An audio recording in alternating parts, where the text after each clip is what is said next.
اللہ الرحمن الرحیم رب سہل ویسر ولا تعسر وتمم بالخیر وبک نستعین۔ بسم اللہ الرحمن الرحیم۔ پیارے بچوں، ہم نے پچھلے لیکچر میں رسالت کے بارے میں پڑھا کہ رسول کون ہوتا ہے، اور یہ پڑھا کہ رسول کے اوپر جو وحی نازل ہوتی ہے اور وحی کا معنی پڑھا اور وحی کے طریقے پڑھے۔ اور تیسرا پوائنٹ اس کے اندر ہم نے پڑھا کہ نبوت کے درمیان ہمیں فرق نہیں کرنا چاہیے۔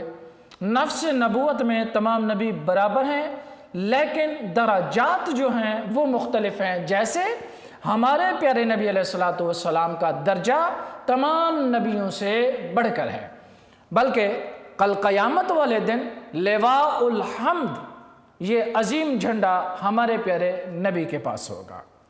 آئیے اگلے ٹاپک کی طرف چلتے ہیں، انبیاء کی خصوصیات۔ یعنی یہ جو سلسلہ نبوت ہے، 1,24,000 کم و بیش نبی رسول پیغمبر ہیں، ان کے اوصاف کیا ہیں، ان کے اندر خوبیاں کیسی ہیں اور ان کے اندر وصف کیسے ہیں۔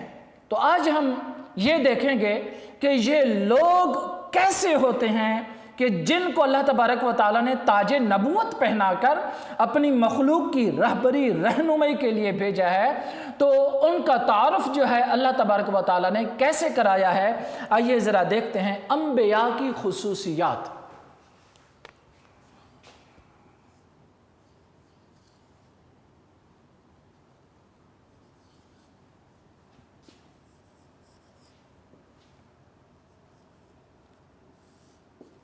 انبیاء کی خصوصیات۔ نبی سب سے جو پہلا وصف، پہلی خوبی جو اللہ نے دی ہے وہ ہے بشریت۔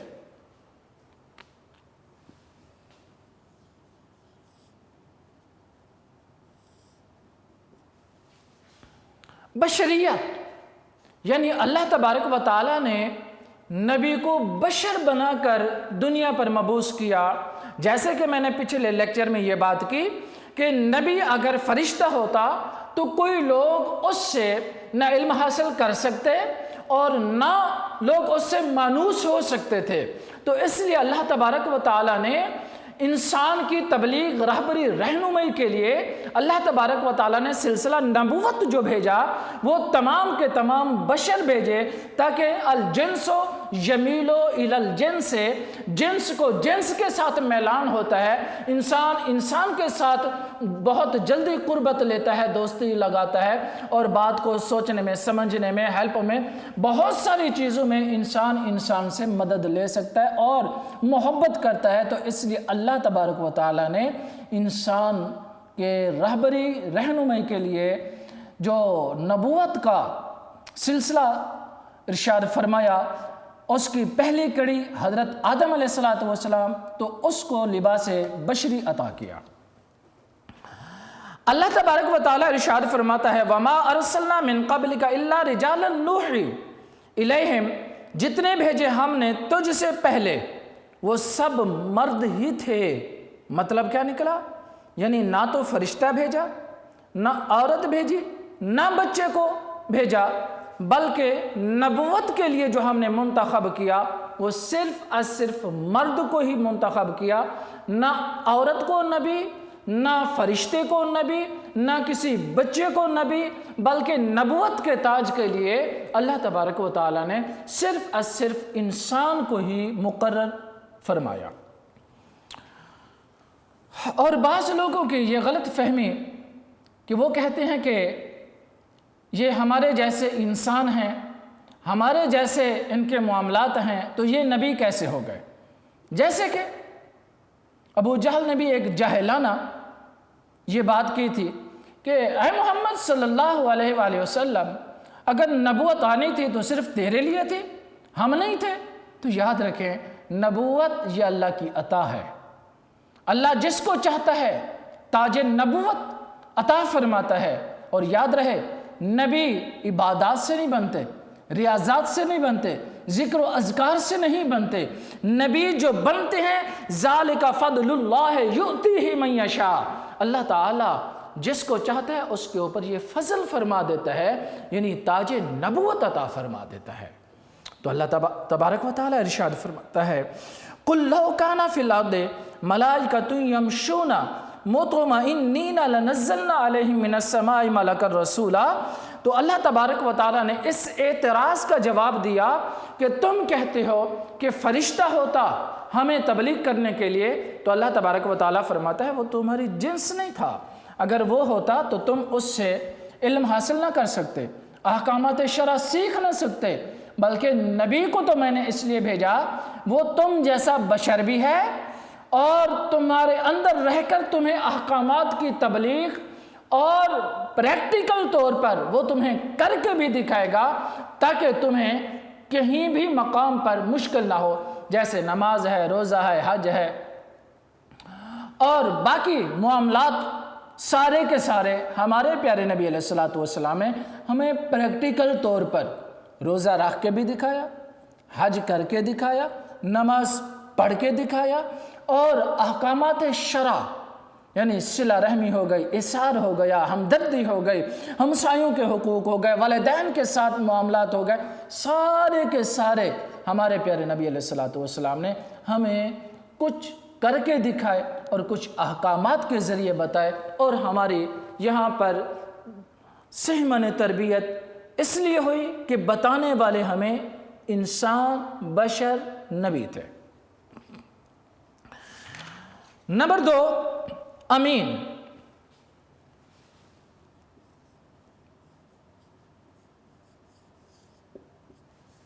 نبی جو ہوتا ہے وہ کبھی دھوکہ نہیں کرتا، فراڈ نہیں کرتا، کمی کوتاہی نہیں کرتا۔ نبی امانت دار ہوتا ہے، اور امانت جو اللہ تعالیٰ کا حکم ہے اور کتاب نازل ہوئی ہے اسی کے مطابق اس نے اپنی طرف سے کوئی بات نہیں کرنی، بلکہ وہی امانت اس کے بندوں تک پہنچانی ہے، یعنی احکامات شرع کو بندوں تک پہنچانا۔ جیسے آپ دیکھیں جب ہمارے پیارے نبی علیہ السلام نے اعلان نبوت کیا، لوگ ہمارے پیارے نبی کے مخالف نہیں تھے، لوگ تو بلکہ کہتے تھے آپ صادق الامین ہیں، آپ سچے ہیں، آپ برحق ہیں، اور اعتراض ان کو اس جملے سے تھا کہ آپ بتوں کے بارے میں برا بھلا کیوں کہتے ہیں اور بتوں کی مخالفت کیوں کرتے ہیں، اور یہ میرے پیارے نبی کا کردار تھا۔ آپ اندازہ کیجئے ہجرت والی رات جب لوگ مخالف ہیں اور العیاذ باللہ سرکار کو شہید کرنے آئے ہیں، تو ہمارے پیارے نبی علیہ السلام نے حضرت مولا کائنات کو ارشاد فرمایا اے علی تم میرے بستر پر سو جاؤ اور تم صبح مدینے آ جانا۔ تو کیوں سلایا؟ اس لیے کہ مکہ کے لوگوں کی امانتیں میرے نبی کے پاس تھیں۔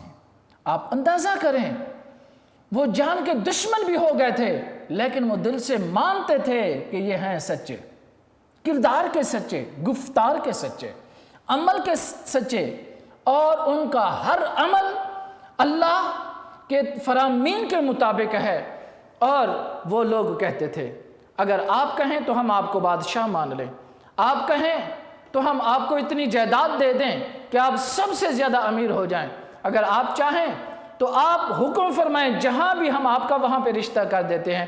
ہمارے پیارے نبی علیہ السلام نے ارشاد فرمایا لوگو میں اللہ کا رسول ہوں اور اللہ کی دی ہوئی کتاب کی آگے تم کو تعلیم تبلیغ کرنے کے لیے آیا ہوں، مجھے ان چیزوں سے کوئی غرض نہیں ہے، اگر میں چاہوں احد پہاڑ سونے کا بن جائے، میں جہاں چاہوں اس کو خرچ کروں۔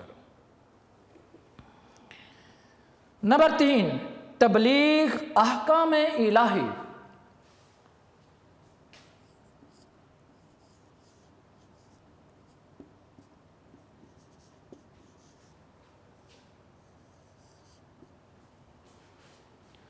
نبی کا یہ وصف ہے، نبی کی یہ خوبی ہے، وہ اللہ تبارک و تعالیٰ کے احکام کی تبلیغ کرنے کے لیے آتا ہے، اور جو اللہ تبارک و تعالیٰ ان کو حکم دیتا ہے وہ اسی کے مطابق آگے اپنی زبان لب کشی کرتا ہے، جیسے اللہ تعالیٰ ارشاد فرماتا ہے وَمَا يَنطِقُ عَنِ الْهَوَىٰ إِنْ هُوَ إِلَّا وَحْيٌ يُوحَىٰ، اور نہیں بولتا اپنے نفس کی خواہش سے، یہ تو حکم ہے بھیجا ہوا۔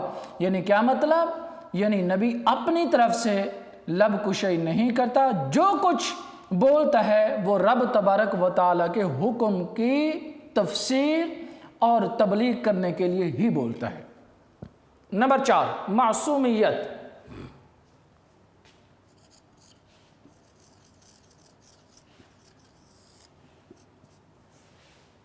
نبی معصوم ہوتا ہے، چاہے وہ گناہ صغیرہ ہو چاہے وہ گناہ کبیرہ ہو، شیطان کے ہر عمل سے محفوظ ہوتا ہے، شیطانی شر سے محفوظ ہوتا ہے، ان کا ہر قول فعل عمل کردار اللہ تبارک و تعالیٰ کی اطاعت میں ہوتا ہے، فرما برداری میں ہوتا ہے۔ اللہ تعالیٰ نے نبی کو ایسی شان دی ہے کہ جو کسی بھی انسان کی وہ شان مقام نہیں ہوتا، جیسے اللہ تعالیٰ ارشاد فرماتا ہے وَمَا كَانَ لِنَبِيٍّ أَن يَغُلَّ، نبی خیانت نہیں کرتا، نبی امانت دار ہوتا ہے، ہر گناہوں سے پاک ہوتا ہے، ہر گناہ سے مبرہ ہوتا ہے، ہر گناہ سے منزہ ہوتا ہے، اور اس کا ہر قول فعل عمل کردار صرف اللہ تبارک و تعالیٰ کے فرامین کی تبلیغ تشریح وضاحت ہوتا ہے۔ نمبر 5، واجب اطاعت۔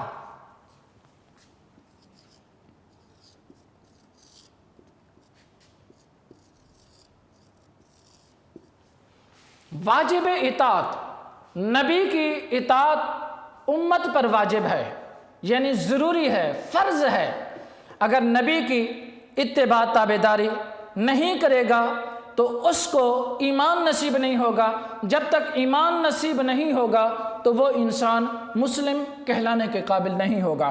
اللہ تعالیٰ ارشاد فرماتا ہے وَمَا أَرْسَلْنَا مِن رَسُولٍ إِلَّا لِيُطَاعَ بِإِذْنِ اللَّهِ، ہم نے جو بھی رسول بھیجا وہ اس غرض سے بھیجا کہ اس کی اطاعت اللہ کے حکم سے کی جائے، یعنی جو کچھ یہ فرمائے تمہیں تو تم وہ اللہ تبارک و تعالیٰ کا حکم سمجھ کر اس کو بجا آوری لاؤ اور اس کی اتباع تابعداری کرو، اور جو کچھ یہ تمہیں تعلیم دے اور پریکٹیکل کر کے دکھائے، یہ تمہارا معلم بھی ہے، مربی بھی ہے، جو کچھ تمہیں سکھائے سمجھائے تو تم نے ان کی اتباع تابعداری کرنی ہے، جیسے کہ قرآن پاک ارشاد فرماتا ہے وَمَن يُطِعِ اللَّهَ وَالرَّسُولَ، جس نے اللہ کی اطاعت کی اس نے در حقیقت رسول کی، جس نے رسول کی اطاعت کی اس نے در حقیقت اللہ کی اطاعت کی، کیونکہ نبی کی اطاعت خدا کی اطاعت ہے، خدا کی اطاعت نبی کی اطاعت ہے، کیونکہ نبی اپنے نفسانی خواہش کے مطابق کوئی بات نہیں کرتا، جو کچھ وہ بولتا ہے وہ اللہ تبارک و تعالیٰ کے فرامین کی تشریح کرتا ہے۔ آگے ہے اگلا ٹاپک رسالت محمدی اور اس کی خصوصیات۔ یہ تو جنرل تھا، یعنی تمام نبیوں کی خصوصیات کے بارے میں بیان کیا گیا اور انبیاء کے شان اور مقام کے بارے میں بیان کیا گیا، اور اگلا ٹاپک ہے رسالت محمدی، یعنی آپ کے اور میرے پیارے نبی حضرت محمد صلی اللہ علیہ وآلہ وسلم کی خصوصیات۔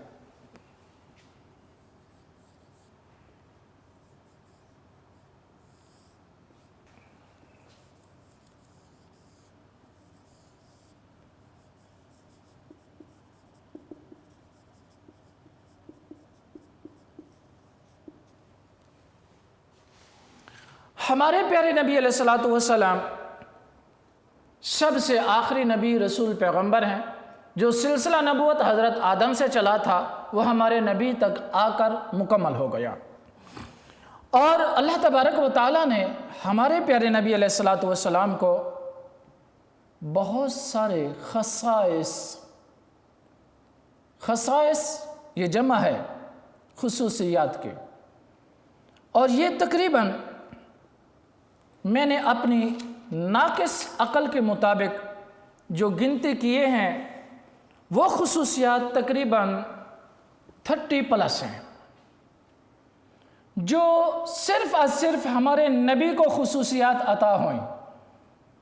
ویسے تو میں ساری زندگی خصوصیات شان مصطفیٰ بیان کروں، اس پہ لیکچر دوں، میری زندگی ختم ہو سکتی ہے لیکن شان و مقام نہیں ختم ہو سکتا۔ خصوصیات کے اندر اللہ تبارک و تعالیٰ نے جو ہمارے پیارے نبی کو خصوصیات عطا فرمائی تو اس ترتیب میں پہلے تمام روئے زمین کو ہمارے نبی کے لیے مسجد بنایا۔ باقی جتنے نبی رسول پیغمبر تھے ان کے لیے عبادت ایک خاص جگہ خاص مقام ہوتا تھا، لیکن ہمارے پیارے نبی کے لیے اللہ تعالیٰ نے یہ خصوصیت عطا فرمائی کہ اے پیارے حبیب اپنی امت کو فرما دیجئے جہاں بھی نماز کا ٹائم ہو وہاں ادا کر لیں، نماز چھوڑیں نہیں۔ نمبر 2، تمام روئے زمین کو آلائے تیمم، یعنی جب پانی نہ ہو اور پانی اگر ہے تو آگے دشمن بیٹھا ہے، اگر پانی ہے تو لیکن وضو کرنے والا مریض ہے جو پانی کو ہاتھ نہیں لگا سکتا، تو اس کے لیے تیمم ہے جو باقی امتوں کے لیے نہیں تھا۔ نمبر 3، مال غنیمت۔ پہلے جتنے نبی رسول پیغمبر آئے ان کے لیے مال غنیمت حلال نہیں تھا، اور یہ خاصہ ہے ہمارے پیارے نبی کا کہ آپ کو اللہ تبارک و تعالیٰ نے مال غنیمت استعمال کرنے کے لیے حرام نہیں بلکہ حلال قرار دے کر، آپ کی امت کے لیے حلال قرار دے کر یہ خصوصیات مصطفیٰ رکھے۔ نمبر 4، قربانی آپ کے لیے حلال ہے۔ پہلے زمانے کے اندر جو قربانی کرتے تھے آسمان سے آگ آتی تھی وہ کھا جاتی تھی، لیکن یہ خاصہ مصطفیٰ ہے، قربانی کریں۔ جیسے آج کل دن آ رہے ہیں قربانی کے، اور ایک حصہ اپنے لیے رکھیں، ایک دوستوں کے لیے رکھیں اور ایک فقراء کے لیے رکھیں۔ یہ نہیں ہے کہ قربانی کر کے سارا گوشت جو ہے اکٹھا کر کے گھر میں رکھ لیں، یہ اچھی بات نہیں ہے۔ ہاں کھا سکتے ہیں، رکھ بھی سکتے ہیں، لیکن بہتر یہ ہے کہ دوستوں کا بھی اور غرباء کا بھی حق اس میں نکالنا چاہیے۔ نمبر 5، قیامت تک تمام لوگوں کے لیے آپ کو رسول بنایا۔ قیامت تک اور کوئی نبی رسول پیغمبر نہیں آئے گا۔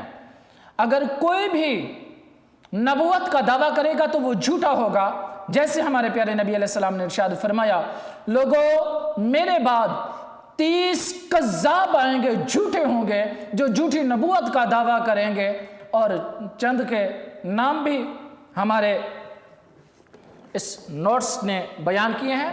مسلمہ کذاب، اور سجاہ کا نام اسود انسی، اور غلام احمد قادیانی کا نام۔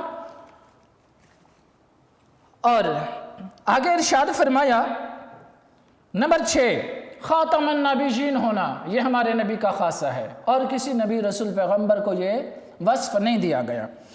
نمبر 7، اعمال امت کا، یعنی امت کے جو عمل ہیں وہ پیارے نبی کی ذات پر پیش ہوتے ہیں، یہ بھی ہمارے نبی کا خاصہ ہے۔ کیا شان ہے کہ ہمارے نبی پر جب امت کے اعمال پیش کیے جاتے ہیں، جب ہمارے پیارے نبی اچھے عمل دیکھتے ہیں تو خوش ہوتے ہیں، جب ہماری کمیوں کوتاہیوں کو دیکھتے ہیں تو آپ غم زدہ ہو کر دعا کرتے ہیں، رب ذوالجلال میری امت کو ہدایت اور ان کی بخشش عطا فرما۔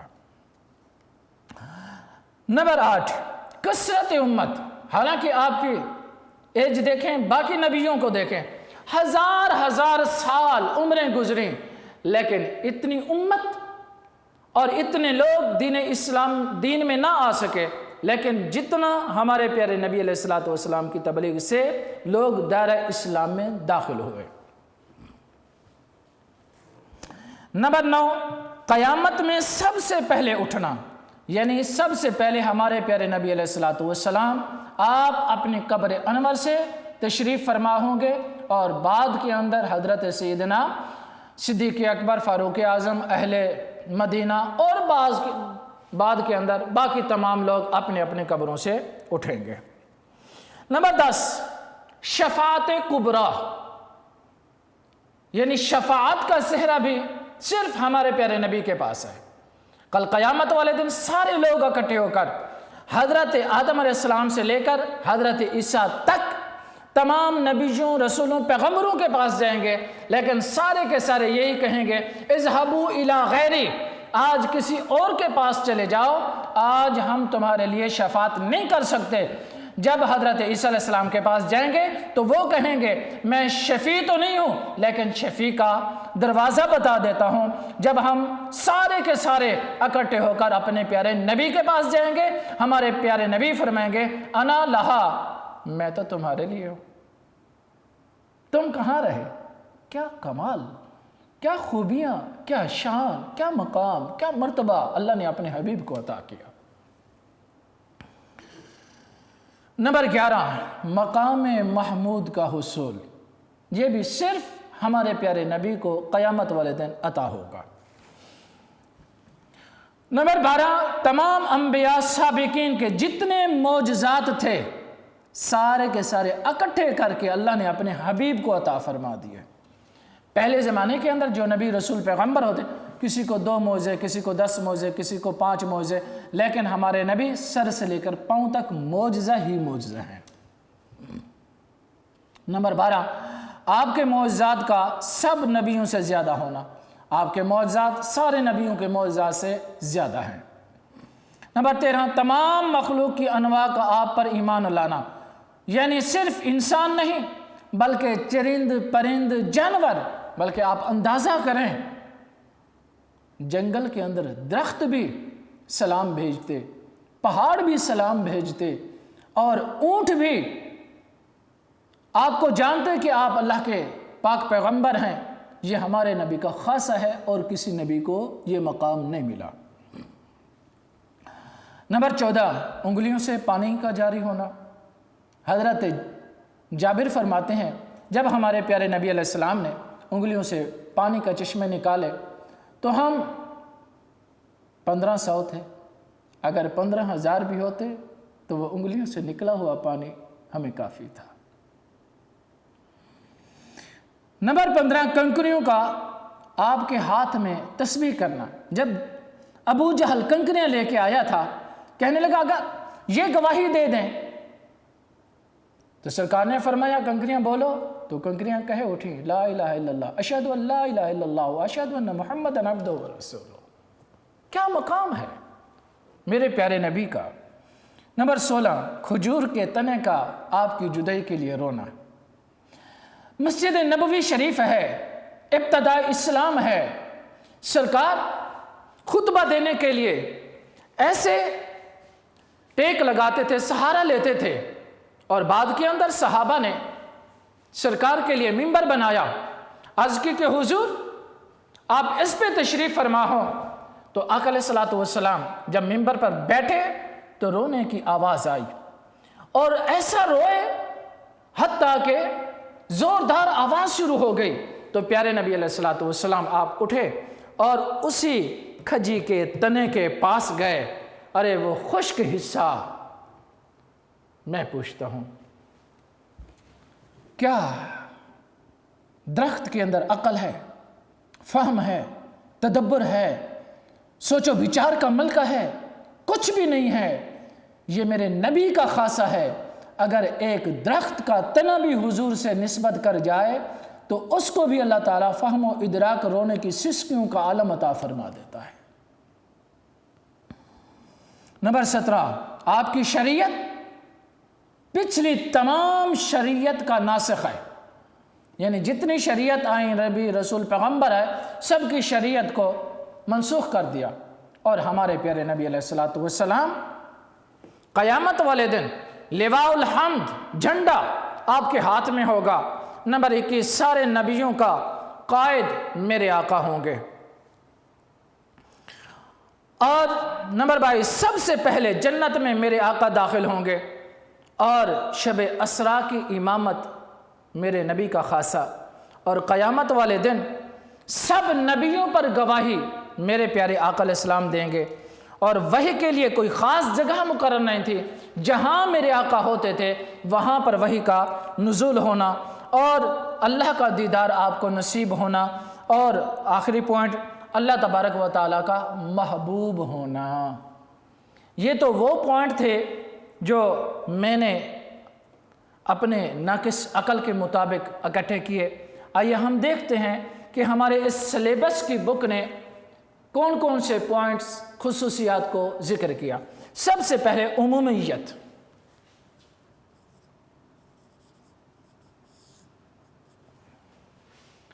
جتنے نبی رسول پیغمبر آئے ہیں سب کی نبوت ایک خاص وقت کے لیے ہوتی، لیکن ہمارے پیارے نبی ارسلت الی الخلق کافہ، ہمارے پیارے نبی تمام مخلوق کے لیے نبی رسول پیغمبر بن کر آئے، اور آپ کی نبوت رسالت قیامت تک تمام لوگوں کے لیے ہے، اور آپ کے بعد کوئی نبی رسول پیغمبر نہیں آ سکتا، اگر آئے گا تو وہ جھوٹا اور کذاب ہوگا۔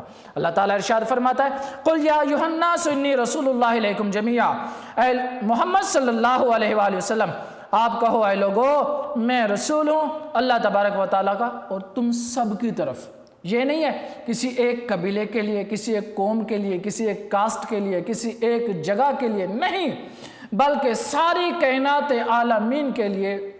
اللہ تبارک و تعالیٰ نے ارشاد فرمایا وما ارسلناک الا رحمۃ للعالمین، میں نے آپ کو تمام جہانوں کے لیے رحمت للعالمین بنا کر بھیجا۔ یاد رہے عالم، سب سے چھوٹا عالم دنیا ہے جس میں ہم رہ رہے ہیں، اور یہ تقریباً 18,000 عالم ہے۔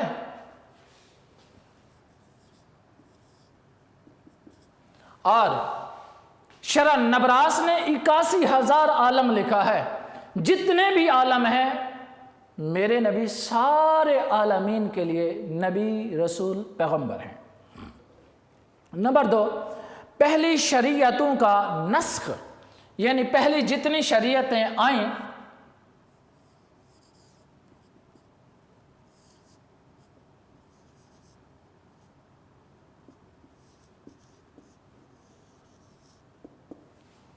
جتنی شریعتیں آئیں آپ نے تمام کی تمام شریعتوں کو منسوخ کر دیا۔ اللہ تعالیٰ ارشاد فرماتا ہے وَمَن يَبْتَغِ غیر الاسلام دینا فلن يقبل منہ، جو کوئی اسلام کے علاوہ کسی اور دین کو تلاش کرے گا سو وہ اس سے ہرگز قبول نہیں کیا جائے گا۔ یعنی دین اسلام کے علاوہ اگر کوئی اور دین اسلام بنانا چاہے یا اپنا دین گھڑنا چاہے تو اللہ تعالیٰ فرماتا ہے میں نے دین محمدی کے علاوہ کسی دین کو قبول کرنا ہی نہیں ہے۔ یعنی ہمارے پیارے نبی کا دین تمام پچھلی شریعتوں کو منسوخ کرنے والا ہے۔ نمبر 3، کاملیت،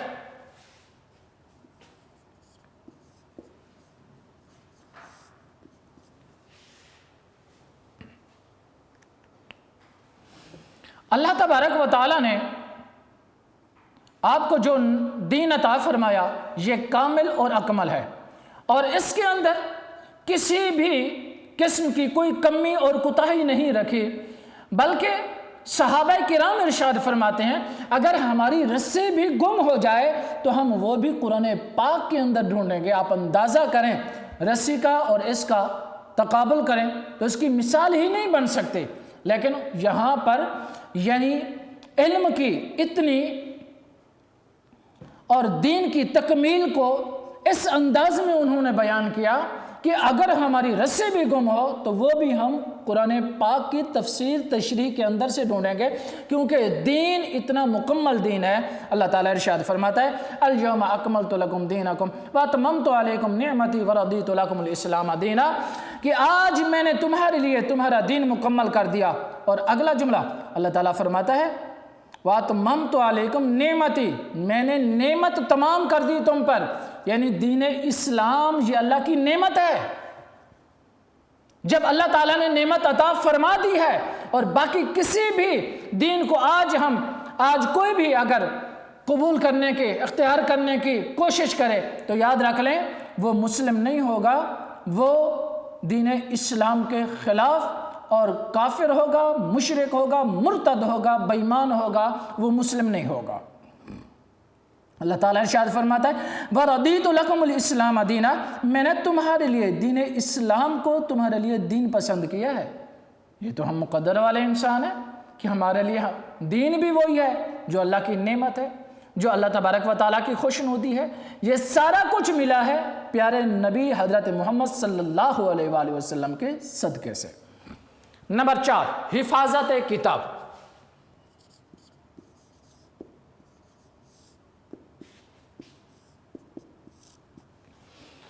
جتنی کتابیں صحائف نازل ہوئے تمام کے تمام رد و بدل ہو گئے، تحریف ہو گئی، ان کے احکامات چینج ہو گئے، سرے سے ان لوگوں نے آیات کو نکال کر اپنی طرف سے آیات گھڑ کر بنا کر اس کے اندر لکھ دیں، اور جب بنی اسرائیل کا کوئی بھی بڑا آدمی، پیسے والا آدمی گناہ کرتا تو وہ اس وقت کے کتاب کے پڑھنے والے عالم کے پاس آتا تو وہ اس کو اپنی طرف سے مسئلہ گھڑ کر وہاں پر لکھ دیتا، وہاں سے وہ آیت نکال لیتا، حتیٰ کہ ایسی رد و بدل ہوتا گیا، تحریف ہوتی گئی، تبدیلی ہوتی گئی، سرے سے وہ کتابیں ہی ساری کی ساری رد و بدل ہو گئیں، سب تبدیل ہو گئیں، سب ختم ہو گئیں۔ لیکن جب قرآن پاک نازل ہوا، اللہ تعالیٰ نے ارشاد فرمایا اِنَّا نَحْنُ نَزَّلْنَا الذِّكْرَ وَإِنَّا لَهُ لَحَافِظُونَ، بے شک ہم نے قرآن کو نازل کیا اور ہم ہی قرآن کے محافظ ہیں۔ اور آج تک دیکھ لیں،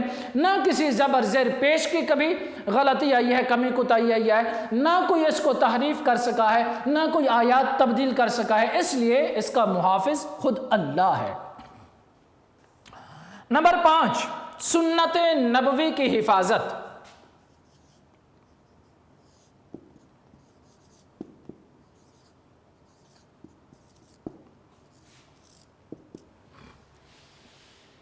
جیسے اللہ تبارک و تعالیٰ نے قرآن پاک کی حفاظت کا ذمہ لیا کہ ہم نے نازل کی، ہم ہی اس کے محافظ ہیں، ایسے ہی اللہ تبارک و تعالیٰ نے پیارے نبی کی حدیث کے لیے ایسا انتظام فرمایا کہ اپنے بندوں میں سے اللہ تبارک و تعالیٰ نے عظیم لوگ چن لیے کہ جنہوں نے اپنی ساری زندگیاں حدیث کی تکمیل کے لیے، حدیث کی حفاظت کے لیے، حدیث کو اکٹھا کرنے کے لیے اور حدیث کا علم جمع کرنے کے لیے، یہ ساری کی ساری زندگی انہوں نے اس ایک فن پر لگا دی۔ جیسے امام بخاری ہے، امام مسلم ہے، امام ترمذی ہے، سنن ابن ماجہ والے، اور بہت سارے محدثین جنہوں نے اپنی ساری زندگیاں حدیث کی حفاظت اور تکمیل اور حدیث پاک کو جمع کے لیے زندگی اپنی لگا دی۔ نمبر 6، جامعیت۔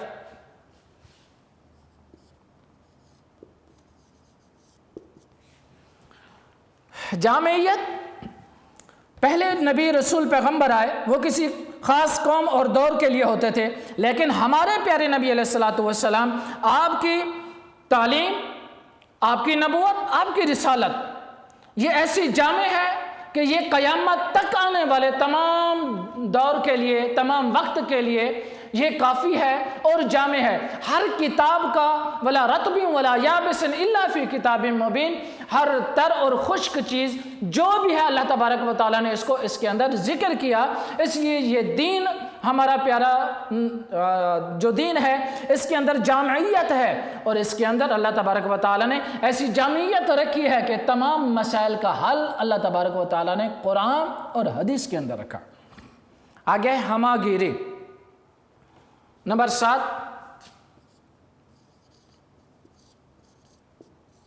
ہمہ گیری۔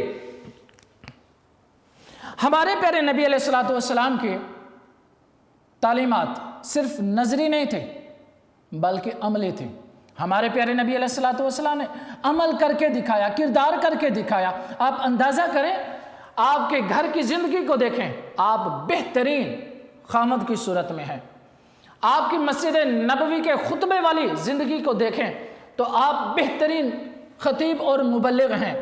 آپ اگر آپ کے جنگی حالات کو دیکھیں، آپ بہترین سپاہ سالار ہیں۔ آپ اگر اولاد کے ساتھ طریقے کو دیکھیں تو آپ بہترین ایک باپ ہیں۔ آپ کی سیاسی زندگی، معاشی، معاشرتی جتنی بھی اصطلاحات ہیں آپ نے فرمائی ہیں، تو تمام کے تمام زندگی کے پہلو کے اندر مختلف پہلو کو بیان کر کے ہمارے پیارے نبی علیہ الصلوۃ والسلام نے اپنی زندگی کے اندر پریکٹیکل یہ سارے طریقے کر کے دکھائے۔ اور اس لیے تو اللہ تبارک و تعالیٰ نے ارشاد فرمایا لَقَدْ كَانَ لَكُمْ فِي رَسُولِ اللَّهِ أُسْوَةٌ حَسَنَةٌ، بے شک تحقیق میرے نبی کی زندگی تمہارے لیے اسوہ حسنہ ہے، بہترین نمونہ ہے۔ اگر تم چاہتے ہو کامیابی پانا تو پھر تمہارے اوپر لازم اور ضروری ہوگا کہ تم میرے نبی کی اتباع، تابعداری، فرما برداری کرو۔ جب تم تابعداری، فرما برداری کرو گے، جیسے کہ اگر آپ نے سیاست کرنی ہے تو ہمارے پیارے نبی علیہ الصلوۃ والسلام کی مدنی زندگی کو دیکھیں، جو مختلف قبائل کے ساتھ معاہدات کیے، اور معاملات کو کیسے چلایا۔ اگر معاشی زندگی دیکھنی ہے تو ہمارے پیارے نبی علیہ الصلوۃ والسلام کی حکمت عملیہ دیکھیں مدینہ طیبہ کی، اور معاشرتی زندگی دیکھنی ہے کہ باقی قبائل کے ساتھ کیسے ہمارے پیارے نبی علیہ السلام نے بہیو کیا وہ دیکھیں۔ اگر سپہ سالار کی کامیابی دیکھنی ہے تو ہمارے پیارے نبی علیہ الصلوۃ والسلام کے جنگ بدر کو دیکھیں، تبوک تک ساری جنگوں کو دیکھیں کہ کیسے آپ نے سپہ سالاری کے حق ادا کیے۔ تو یہاں پر اختتام کرتے ہیں اس امید کے ساتھ کہ آپ تمام لیکچر کو اس اعتبار سے سنیں گے کہ یہ پریکٹیکل لائف کے اندر آپ کو ہر قدم پر جو ہے یہ آپ کو سبق دیتا رہے، رہنمائی دیتا رہے، اور اس انداز میں کہ آپ ساری زندگی اللہ اور اس کے رسول کی محبت اور اس کی اطاعت اور فرما برداری والی زندگی بسر کر سکیں۔ تو زندگی رہی تو ملاقات ہوگی اگلے لیکچر میں۔